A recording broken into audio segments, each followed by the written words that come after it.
Reka nongere ngo ikaze amaze gukora subscribe kuri channel ya YouTube Yambi TV official ndetse nawe udukurikira mu bundi buryo turakora subscribe ariko mukamukunda inkuru ndetse n'ibiganiro dukomeza kugenda tubagezaho.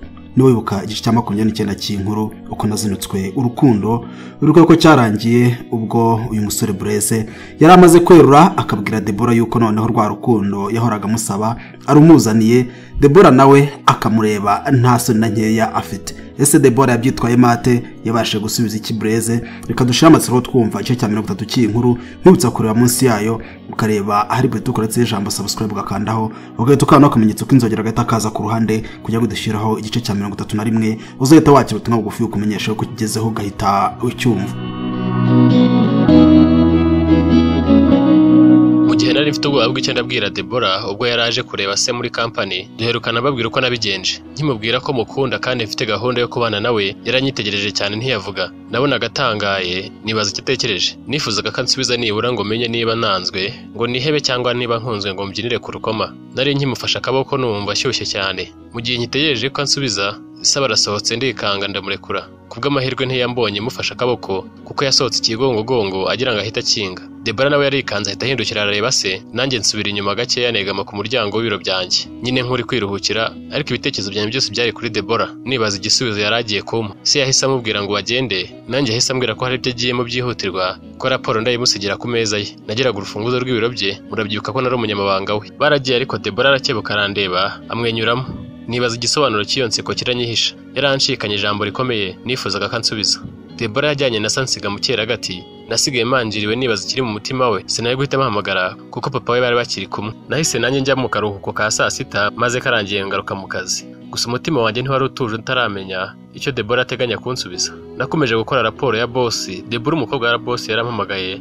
Umutima uransimbuka nibaza niba aje kumbwira ko nkunda, ariko nakurikiza amakuru nkasanga atankunda kuko namujujubije bihagije. Naramwitabye ambaza amakuru yo kwirirwa, mubwira ko ari mabi. Ambajije impamvu mubwira ko yego cyangwa oya, kimwe muri ibyo kimpagije ngo niyakire cyangwa dutangire. Ambwira ko ndi kwihuta cyane, ansaba kuza guhurira ahantu akabona kumva igisubizo. Mubwira ko ntari buhaze niba ashaka kumuhakanira urukundo agombye kuntorera abantu. Ambaza ibyo namubwiye niba nari nkomeje. Nikiriza bwangu ntiyego ngira ngo agiye kumpa igisubizo ako kanya. Deborah numvise ameze nk'uwasuzugwa ibyo namubwiye, mbese numvaga yabigize ibikino. Ambwira ko rero niba nshaka igisubizo ngomba kuza ahambwiye. Anyizeza ko ndi buhave mbonye igisubizo cy'ukuri gihwanye n'ukuri kuri mu mutima we. Namubwiye ko ndahaza ko byifuza, gusa musaba ko niba ari ukuntira akadobo yabikora tukivugana kuri phone atari mu ruhame. Arise cyane arambwira ngo baye naha mukanya. Nukuri uyu mukobwa yari akomeje kundisha umutima bikaze. Aho yarambwiye guhurira nawe hari mu kabari gakomeye, numvise nshobora kuba ngiye guhabwa isomo ry'urukundo. Natangiye kwibaza ko Deborah yaba agiye kwihimura kuko nene nabonye afite umuhungu bagenda n'abaseka. Ubu ngiye nitabira ubutumire bwa Deborah cyangwa mbireke. Ibaza ngiye niyemeye ngo ngiye kureba uwo nkunda, nkasanga Deborah yateguye kunyereka ko yahaye umutima we. Umuhungu umuha amahoro ntabashije kumuha. Ibaza cyangwa nsanze yateguye abasore b'ibigango bo kunkubita bakamaramo agasuzuguro bakanca kubeshya bakankosora. Ubwo se wenda bayagiye kunshimuta nabigira ntebaho. Natangiye gukeka ko Deborah ashobora kuba atakiri wa wundi narinzi. Nicujije icyatumye musaba urukundo, ariko kandi nkibuka ko umutima wanjye wari wambujije amahwemo. Ariko nta kundi nari namaze kurikocora. Sinari kurisubizayo. Akarenze umuntu akarushya amagara. Byari nk'igihe ntibyaba bigeze saa 8 ngo usubize inyuma be saa 6. Rero nibutse ko nabuze ubona kundaga Sirivuga yapfaga marabira, bityo ko ntacyo nkiramira naho Deborah yanyicisha. Akazi karangiye mfunga ibiro byanjye ndagenda njya kureba uwo nkunda. Nafashe moto nderekera. Nageze ku muryango wa bare mva kuri moto. Mbese nari nahebeye urwaje. Nari niteguye kwakira ikiri bumbeho cyose. Akaje karemerwa. Nahamagaye Deborah ngaze kundeba ku muryango nahageze, ambwira akaje ndindiraho gatoya. Nagiye kubona mbona wa muhungu nababonanye baseka inzira yose, aza nsanga ari wenyine. Gusa numva abandi bantu benshi bavuga nk'abari mu birori imbere mu kabari. Ubwo niko ubwoba bwanzamukagamo ntakanjye kashobotse. Uwo muhungu wari warangiyemo nka sheri mushya wa Deborah abaransohoje ampobeye maze ndamwikiriza mubaza aho Deborah ari. Ambwira ko amwohereje ngo ndebe. Byari nko mu masaha 12 z'umugoroba kuko company nakoragamo yazagamo abantu bakomeye gusa twabaga twambaye nk'abasirimu. Nari nambaye costume nziza, najyanye na Sylvie wabo nambaye. Twarinjiye mbona hari abantu benshi ntazi, ariko mpabona bamwe mu bakozi dukorana. Nyinjira bahise bahaguruka bose cyarimwe bakoma amashyi, bariyamira nk'aho ikipe itsinze igitego. Ndebye mu mashusho barimo bareba mbona ni imiziki gusa kandi nayivuga gakeya. Nabonye Deborah n'ababyeyi be n'abarumuna we n'umusaza we bicaye ku ntebe. Mbese aribo bicaye imbere. Deborah yari yambaye ikanzu nziza cyane y'igitare. Mbona aho Deborah yicayeho honyine hari intebe irimo ubusa. Wa muhungu warunzanye nawe yahagaze hari yanyitegereza nk'abandi bose. Nakozwe n'isoni ku buryo utabyumva. Ndaranganya amaso mu bantu ngo ndebe niba harimo umwanya wo kwicara, ndawubura. uwari impande ya Debora we nabonaga ukwiriye uwo muhungu wari uje kundeba nubwo nawe yari yanze guhita ajya kuwicaramo. Nabuze icyo nkora kindi numva naturumbuka mu bantu nkasohoka Debora ataravuga nka nkoze isoni, ariko mbura imbaraga zo gusubira inyuma. Nahisemo gushaka aho njya guhagarara inyuma. Ntaratera intambwe mbona Debora ahagurutse ku ntebe, cyane ko amaso ye nari nayahanze kuko ari we wari wantumiye. Ahagurutse abantu bose bahise bahagurukana amashyi menshi, hanyuma ntiyagira icyo avuga. Yateye intambwe buke buke agenda aza aho ndi. Numvaga aramutse ambwiye ko atankunda akanyishongoraho imbere y'imbaga yaba nkomerekeje bikomeye. Guhagarara imbere y'abantu akanya kangana gutyo noneho utazi icyo bari gukora biteye ubwoba pe. Numvaga Debora ari umwana mubi. Uko yagendaga niko numvaga abantu bajujura nk'ayabangura, ariko sinumve kuko bavugaga gake kandi nyine byari mu kavuyo. Debora yageze aho ndi numva wa muhungu nakekaga ko ari we bakundana. Aravuze ati umukobwa wacu nubwo atuje kandi yitonda ariko arakuze, mureke turebe ibyo yaduteguriye. Numvise hari atari sheri bari nk'uwo mu muryango cyangwa ari MC bashatse. Debora yaranyegereye arampobera adatinya, anansomera imbere y'imbaga utaretse n'ababyeyi be bari batwitegeye. Debora n'ubusanzwe yari umukobwa wisanzuye, mbese udapfa kugira isoni. Ntabwo nari mfite ububasha bwo kumwiyaka kuko numvaga mukunda nubwo yarantunguye. Nta kabuza yarantunguye nako yaramfatiranye. Nta n'isoni yeretse abantu ko batuza akoresheje ikiganza, ambaza mu ijwi riranguriye niba mukunda. Noneho numva ararengereye ku mutima nti mbega umukobwa. Nahise numva mutinye cyane. Ubwo si yombi akanira imbere y'abantu yari kubigenza ate? Gusa nyine nanjye sinari kwitesha amahirwe yo gufatiraho. Debora yari yizeye ko wamuntwaraga akamuhiga mu gukundwa nanjye ari Sylvia witahiye. Ubu rero ntacyo yikangaga, cyane ko nari nabanje kubimubwirira ku kazi. N'ijwi ribyibushye nyine nk'umugabo namusubije ko mukunda ndetse cyane. Nkimara gusubiza Debora yahise yicwa n'amarangamutima menshi maze arongera arampobera. Nanjye ndamwiyegamiza. Numvise afashwe n'ikiniga amarira araza kuko nagendanaga udupapuro two kwihanaguza maze mwitaho, ariko nyine mfite isoni kuko boss yaturebaga kandi namwubahaga cyane. Na mama Debora we nubwo yankundaga kananyemera sinamumenyeraga ngo mbe namwisanzuraho nkora ku mukobwa wandeba. Gusa nta yandi mahitamo nari mfite narabikoze. Debora ntiyampobiye gusa ahubwo yari yimanganije agabanya amarangamutima arandekura maze arebana na MC mbona abaye nk'uwikiriza akoresheje umutwe. Maze Debora arampindukirira anyereka urutoki rwe rwamukubita ariko ko mbona asa n'ushaka ko mwambika impeta maze nkatera ivi. Numvaga nari kubikora kuko naramukundaga, naramwifuzaga ndetse naramushakaga. Ngampoza amarira natewe no kubura uwo nakundaga, ngo nawe muhoza amarira yatewe no kunshaka ntamwitayeho. Uwo kuko wari umwanya mwiza wo gutera ivi, ariko sinari kubikora. Baya ntibyari gushoboka. Gutese oh no, yarantunguye.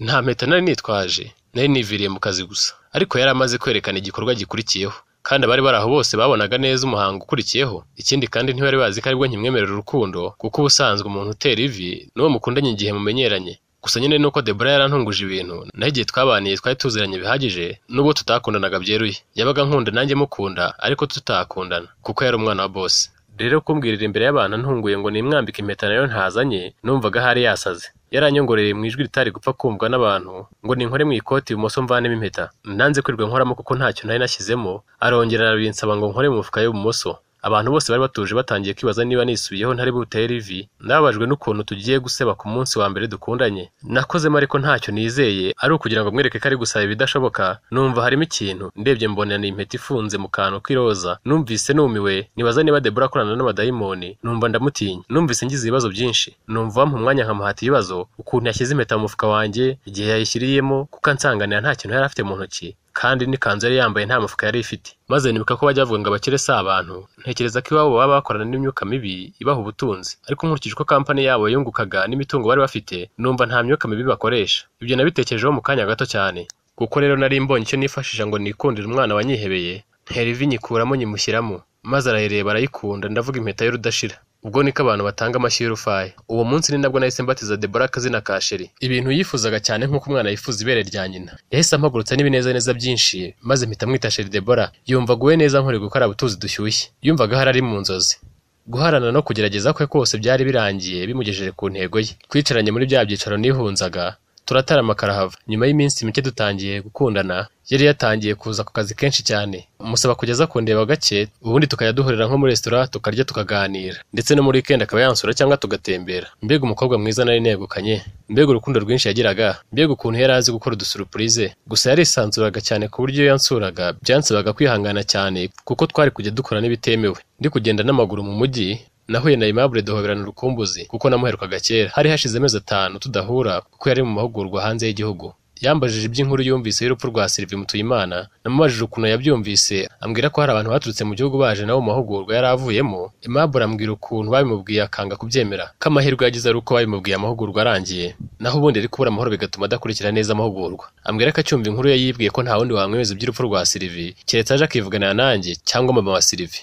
Ambwira ko ubwo twahuraga aribwo yari akigera i Rwanda, yari agiye kureba niba Sylvie ataje ku kazi ke, hanyuma akabona kumpamagara. Nabonaga Aimable ameze nk'uwataye umutwe, ndamwihanganisha mubwira ko niboneye inyama ze bamukataguyemo ibice, masanga n'imbago ye ndetse n'ikanzu ye yari yambaye mbere yo kubura agashimutwa. Namubwiye ko nanjye nkibona namaze icyumweru kwa muganga narataye umutwe, ariko ko namaze kwakira ko n'umurambo we bahise bawushimuta, ubu niyakiriye ngiye kurongora undi. Aimable nawe yaranyihanganishije ndetse ambwira ko anshyigikiye muri ubwo bukwe ngiye gukora. Njye na Deborah twakoze ubukwe bw'igitangaza, turangije tujya no mu kwa buki. Tuvuyeyo hateguwe umuhango wo kwibuka Sylvie, njye na Sheri tuwujyamo. Twabanje kujya kuri cya kidaturwa kuhamwibukira. Mu muhango wo kuvuga ijambo ku batumirwa, inshuti, umuryango n'abavandimwe ba Sylvie bagiye bahabwa umwanya. Birumvikana ko uretse mama we wamwibarutse, njyewe inshuti imwe rukumbi yakundaga ku isi, sinagombaga kuhava ntavuze. Hagizweho wa mukecuru nyirakuru wa Sylvie ahagurutse kuvuga, ahera ku isano afitanye na Sylvie. Maze akivuga ibyo umugore wanjye Deborah yahise ahaguruka ariruka nk'uhahamutse, ati simbyumva. Twese tuyoberwa ibibaye.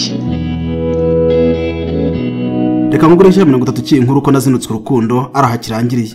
Niba hari amatsiko usigaranye uko byaje kugenda, wicyo usabwa gusa ni ukureba munsi y'inkuru ukareba hari buto tukuratse ijambo subscribe ugakandaho, ugahita ukanaho akamenyetso k'inzogera gahita kaza ku ruhande kugira ngo udashiraho igice cya 31 uzahita wakira ubutumwa bugufi ukumenyesha uko kigezeho ugahita ucyumva.